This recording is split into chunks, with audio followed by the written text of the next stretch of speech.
Welcome, Minecrafters. This is Barkeben, and I am playing Lost Carcosa just before it's made. So this here is the map. Let's toggle downfall here. And throughout the map, we will find dungeons. The dungeons are randomly generated, and I'd like to show you how we did it.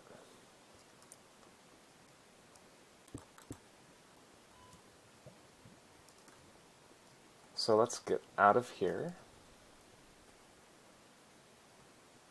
and show you the coding behind all of this. So there are 6 dungeons throughout the map. Each of them has 6 slots they can go into, 6 access points. And down here, a whole bunch of command blocks is going to be cloning them from one of these 6 spots up into the map. So this is the one we were just at. And here's another one. Oop. And another one. And they're all different. And if we go up here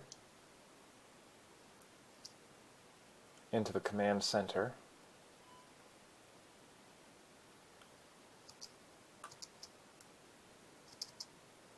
we will find the code that randomly generates each room.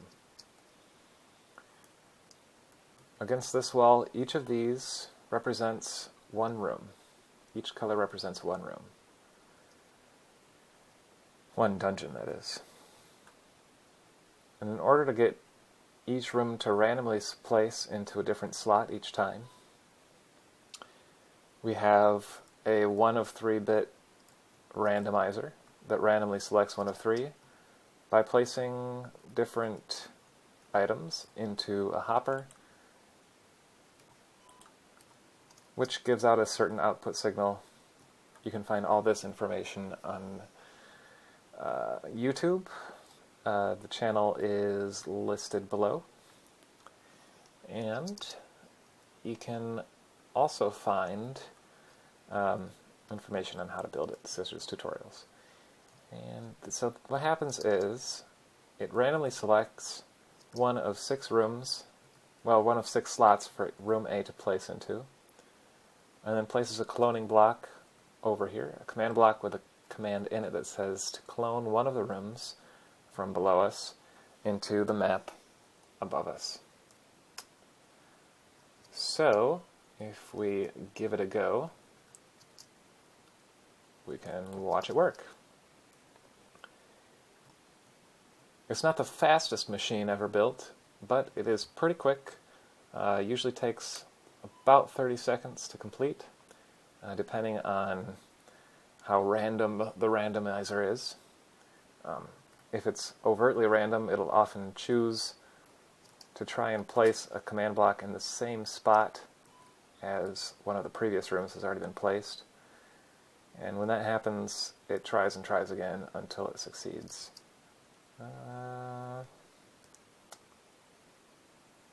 Having some trouble.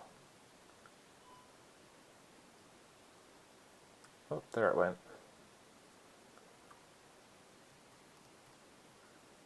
And once each of the command blocks is placed into here, this tester figures out whether a new one has been placed and triggers the next one to place a new cloning block. Then the end game starts, or the start game starts, and places each of the rooms, each of the dungeons, and resets the randomizer. So if we go back upstairs,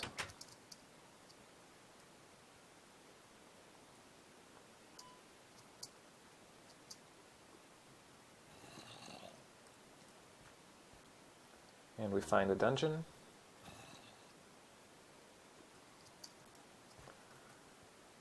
it should be a different layout than it was before. 1 of 6.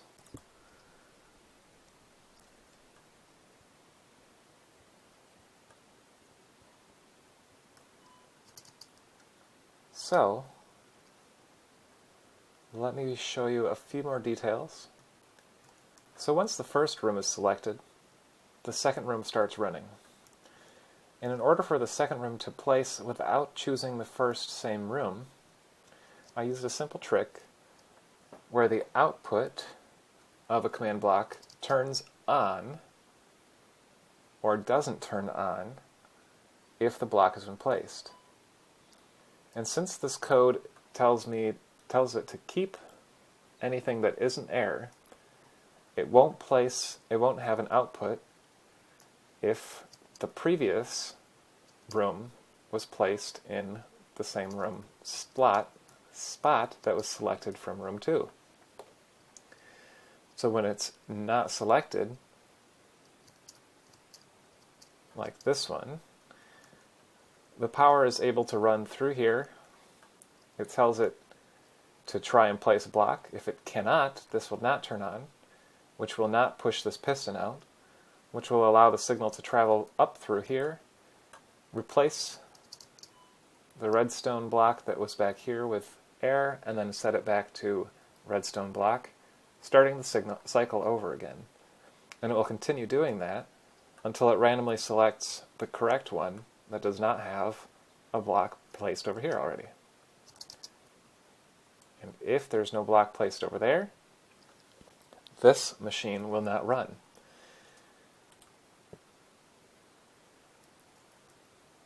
The redstone block triggers these, which are testing for anything over here that is a command block. Each one tests for if this is a command block, if this is a command block, if this is a command block, etc. If it's able to find a command block there, it turns this on, which puts a limited signal out into this carousel that I've created that pushes this redstone block to the next command block, which triggers the next cycle. If it's able to place a new one, if it's able to place a new command block over there, it will also place the redstone block here, testing this and starting the next signal. It tests this every time that it selects a room, whether or not it has been successfully placed. So if no new command block has been placed, no new piston will be pushed up. Therefore, the carousel will not run. Finally, once the carousel makes its way all the way around, it triggers this set of events, which starts the cloning process as well as resets the generator. So we'll run it one more time.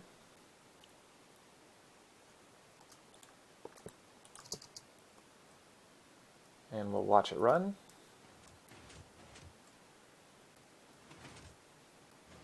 So the second room has been placed, waiting on the third room. Third room has been placed. Fourth room has been placed. Fifth room has been placed. The sixth room has been placed. And now it's running the cloning process.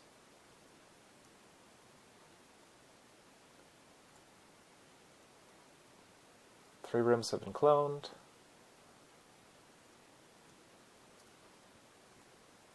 4 rooms. And depending on the speed of the computer that's running the server, the cloning process will be slower or faster.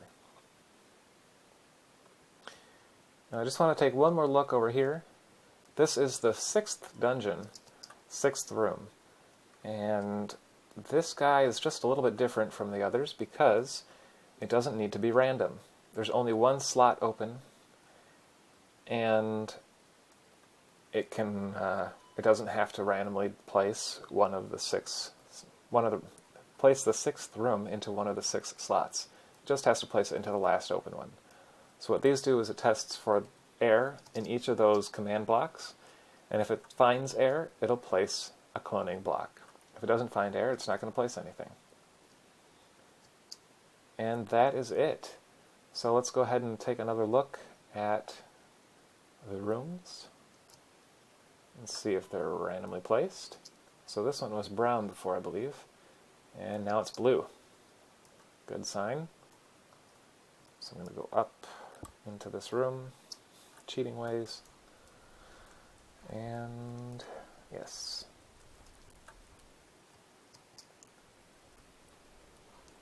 So that's it.